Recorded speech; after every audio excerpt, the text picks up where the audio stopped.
네, 안녕하세요. 여기 아직까지 예루살렘에 있는데요. 네, 오늘은 토요일입니다. 지금은 저녁 시간인데요. 벌써 한국은 주일이 됐을 것 같습니다. 네. 네, 사도행전 18장 9절에서 17절까지 보겠습니다. 9절. 어느 날 밤 주께서 환상 가운데 바울에게 말씀하셨습니다. 두려워 마라. 잠잠히 있지 말고 말하여라. 10절. 내가 너와 함께 있으니 아무도 너를 해치지 못할 것이다. 이 도시에는 내 백성이 많다. 아직도 고린도에 있었던 일인데요. 어느 날 밤 주께서 환상 가운데 바울에게 말씀하셨대요. 왜 환상이 갑자기 나타났을까요? 우리 이전에 그 바울의 행적을 보면은 어느 도시에 갔을 때 복음을 전하다가 반대자들을 만나게 되면 그때는 장소를 이동을 했었죠. 그래서 심지어는 그 반대자들이 그 이동한 장소까지 와서 바울을 괴롭히는 뭐 그런 일도 보고 했었습니다. 그런데 하나님께서 이 고린도 지역에 바울이 계속 머물기를 바라셨나 봐요. 바울이 머물기를 바랬다는 것은 이 지역에 하나님께서 구원하시고자 하는 그 사람들이 많이 있었던 것 같습니다. 그래서 특별히 이번에는 환상을 보여주신 거예요. 머물러라 라고 명확하게 말씀하시려고 합니다. 두려워 마라. 잠잠히 있지 말고 말하여라. 담대하게 복음을 선포하라고 말씀을 하시는데요. 내가 너와 함께 있으니 아무도 너를 해치지 못할 것이다. 여기서 아무도 너를 해치지 못할 것이다 라는 것은 아예 공격이나 고난이 없다는 뜻은 아닙니다. 그 이후에도 보시면 고난이 있어요. 그러나 바울이 해로움을 당하고 그러지는 않을 것이다 라는 겁니다. 이 도시에는 내 백성이 많다. 저는 이 부분이 매우 감동인데요. 이 도시에는 내 백성이 많다는 것은 이미 회심한 백성들 뿐만이 아니라 앞으로 회심하게 될 그 백성들이 많다라는 건데요. 바울의 눈에는, 즉 인간의 눈에는 그 고린도에 하나님의 백성이 될 그 구원받을 인생들이 얼마나 있는지 알 수 없지만 그러나 하나님께서는 알고 계신다라는 거예요. 바울이 여기에서 계속 머물면서 하나님의 말씀을 전할 때 그 사역의 열매들이 많이 생길 것이라는 것을 지금 하나님께서는 아시고 미리 말씀을 해주시는 겁니다. 그래서 이 도시에 내 백성이 많다라는 것은 결국 바울이 이 고린도에서 계속 사역을 했을 때 그 사역의 열매로 인해서 분명히 기쁨을 얻게 될 것이라는, 그래서 기대감을 갖고 사역을 하라는 그런 말씀을 하시는 거예요.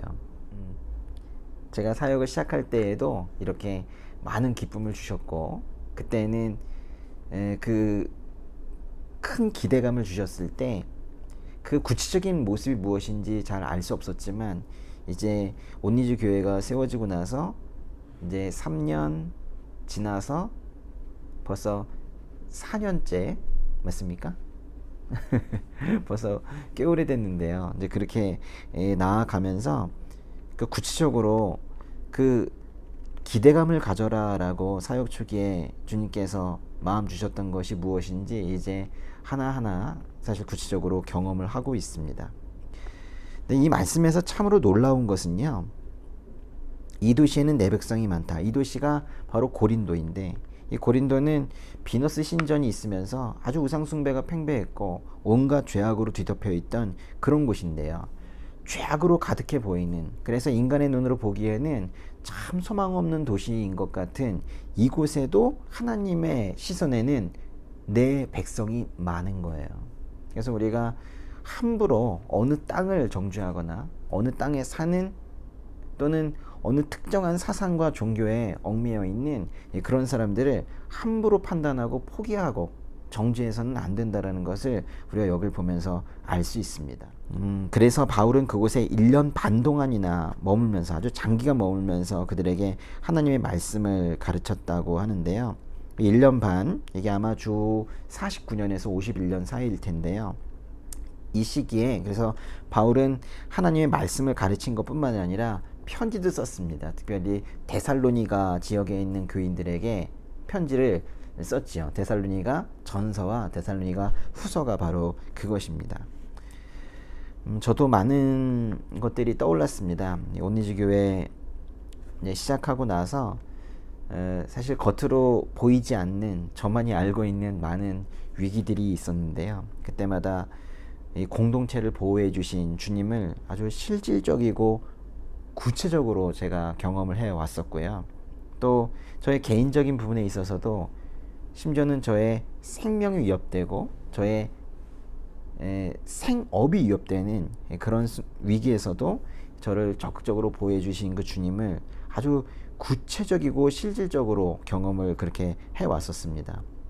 근데 이제 그때마다 그것들을, 그런 경험들을 거쳐 오면서 제가 하나 깨닫게 된 것은, 제가 가장 주님께 감사하고 또 그 주님에 대한 절대적인 신뢰감이 가장 커진 때를 돌이켜보면 매우 역설적으로 제가 가장 큰 위기에 처했을 때이더라고요. 그래서 내 삶은 왜 이렇게 평탄하지 않은지, 내 삶은 왜 이렇게 남들이 경험하지 않을 것 같은 큰 위기에 처하는지 라고 불평할 것이 아니라, 그때 하나님께서 일하시는 걸 봐야 되는 거죠. 그때 이런 상황에서도, 이런 벼랑 끝에서도 나를 구하시는 하나님이시구나 라는 것을 경험하게 되면 사실 다른 자잘한 것들 두렵지 않거든요. 그래서 저의 인생에, 저의 삶에 그 이전에 그 큰 위기에서 구해주셨던 그런 경험들로 인해서 어떤 자잘한 그런 위기에 대한 두려움, 이런 것들은 사실 많이 사라진 것 같습니다. 참 얼마나 감사하고 놀라운 일인지 모릅니다. 12절 보시면요, 갈리오가 아가야 지방의 총독이었을 때 유대 사람들이 일제히 들고 일어나 바울을 잡아 법정으로 끌고 가, 13절, 이 사람이 율법에 어긋난 방법으로 하나님을 섬기라고 사람들을 설득하고 있습니다 라고 고소했습니다. 갈리오는 아가야 지방의 그 신임 총독이었는데요, 그 유대 사람들이 일제히 들고 일어나 바울을 잡아 법정으로 끌고 갔대요. 바울을 잡아 법정으로 끌고 가 뭐라고 말했다고 합니까? 이 사람이 율법에 어긋난 방법으로, 그러니까 율법을 어기고 하나님을 섬기라고 사람들을 설득하고 있다라고 고소를 했대요. 사실은 이 하나님의 일에 대해서 세상 법정에 고소하는 것도 매우 비겁한 일인데, 이 고소의 내용 자체도 사실은 정당하지 않습니다. 바울은 율법에 어긋나라고, 율법을 어기라고 하면서 하나님을 그런 방식으로 섬기라고 사람들을 설득한 적이 없습니다. 오히려 바울은 어떻게 가르쳤나요? 그리스도와 성령 안에서 하나님을 경외하라, 이렇게 가르쳤잖아요. 율법에 어긋난 방법, 아마도 유대인들이 보기에는 바울이 가르치는 그 복음이라는 것이 율법에 어긋나는 것으로 보였을지도 모릅니다. 진리가 무엇인지를 가르쳤을 때 그것을 잘 모르는 사람들은 오히려 진리가 거짓이라고 말할 수도 있겠죠. 여기 예루살렘에 와서 유대인들만 가는 그런 서점에 가게 되었습니다. 그곳에서 그 유대 절기별로 그 유대인들이 각각의 어떠한 구체적인 절차를 해야 되는지, 어떤 율법적인 행위들에 대해서 쭉 써놓은 아주 두꺼운 책들이 있더라고요. 펴보기만 해도 가슴이 답답한 그런 책들이 있었습니다. 율법에 얽매이는 그 율법주의에 깊이 빠져있는 그 불쌍한 인생들에게 예수 그리스도께서 자유함을 주시려고 그렇게 오셨을 때, 그래서 예수 그리스도를 믿는 그 믿음 하나만으로 구원이 된다라는 그런 놀라운 복음을 전했을 때, 그 율법주의에 깊이 빠져 있는 유대인들이 깜짝 놀라며 그 바울의 복음에 대적할 수밖에 없었을 거예요. 근데 이곳에 와 보니 아직까지도 예수 그리스도를 통해서 구원이 되는 그 기쁜 소식을 듣지 못하고 아직까지도 율법주의에 빠져 있는 그런 인생들을 직접 눈으로 보게 되었습니다. 이곳에 와서 참 가슴이 아프고요. 예수 그리스도만이 왜 진리인지, 그리고 또 예수님의 가르침이 얼마나 위대한 것인지를 이곳에 와서 더욱더 아주 깊이 그렇게 경험하고 또 깨닫고 있습니다. 그 14절부터 그 16절까지는 그 갈리오가 그 유대인들의 그 고소를 받아들이지 않고 심리를 해서 유대인들이 지는 정도 수준이 아니라 아예 심리조차 하지 않는 기각 수준이 아닌 아예 각하를 해버리는 그런 모습이 나오는데요. 하나님께서 바울을 보호하시겠다라고 말씀만 하신 것이 아니라 이렇게 직접 경험케 하십니다. 그 경험 또한 이해할 수 없고 아주 뜻밖의 그런 그 인물을 통해서 이렇게 바울을 보호하시는 것을 이렇게 보여주고 계시죠. 그 14절에 크든 작든 무슨 죄가 있어 당신의 유대 사람들이 불평한다면 내가 들어줄 만하오 라고 이제 갈리오가 말했는데요. 죄가 없는 그런 사람을 지금 데리고 와서 지금 말하는 것은 지금 들어줄 법하지 않다라고 하는 그런 어떤 무죄한 사람에 대한 고소를 받아주지 않겠다라는 이 갈리오의 말을 보면서 우리 정준호 전도사님이 무죄하신 그 예수님이 생각이 났다라고 했는데요. 저도 이 부분을 보면서 빌라도와 갈리오를 비교하게 되더라고요. 두 사람은 상당히 상반되는 그런 태도를 보였죠. 빌라도는 그 군중들의 마음을 사고 또 자신이 거기를 좀 더 수월하게 통치하기 위해서 결국에는 죄 없는 예수님을 십자가에 못 박았지만 이 갈리오의 경우에는 이해할 수 없는 문제, 즉 하나님에 대한 이런 문제에 대한 재판을 거부하는 어떤 정당한 그런 모습을 보였습니다. 그런데요, 빌라도는 예수님을 십자가에 못 박았고 갈리오는 바울을 풀어주도록 했습니다. 이 둘은 매우 반대되는 것 같지만 공통점이 있어요. 무엇일까요? 이 두 사람의 모든 결정이 모두 구원을 위한 것이라는 겁니다. 빌라도가 예수님을 십자가에 못 박은 것도 우리의 구원을 위한 것이고, 갈리오가 바울을 풀어주게 한 결정도 모두 우리의 구원을 위한 것입니다.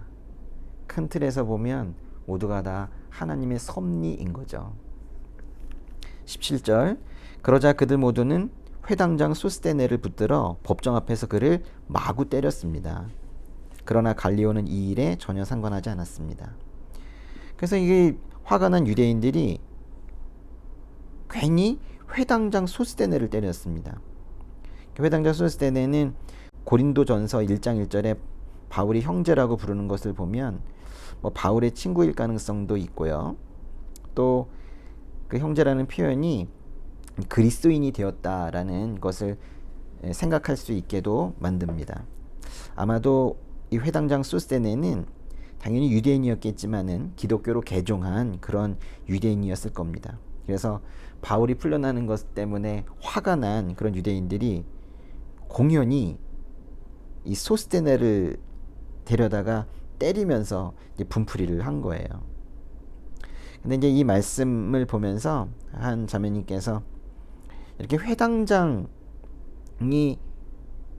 회심을 할 만큼 이 바울의 이 복음 선포가 그렇게 열매를 맺고 있다면 이렇게 사회적으로 유력한 자들, 또 영향력 있는 그런 사람들이 또 많이 복음을 받아들였으면 좋겠다라는 그런 바람을 또 이렇게 나눠주셨고, 특별히 이 오니지 교회의 청년들이 모두 복음을 받아들고 이 정부에 나아갔을 때 그 정부 복음화에 큰 역할을 했으면 좋겠다라는 바람도 함께 고백해 주셨습니다. 예, 저도 동감하고요.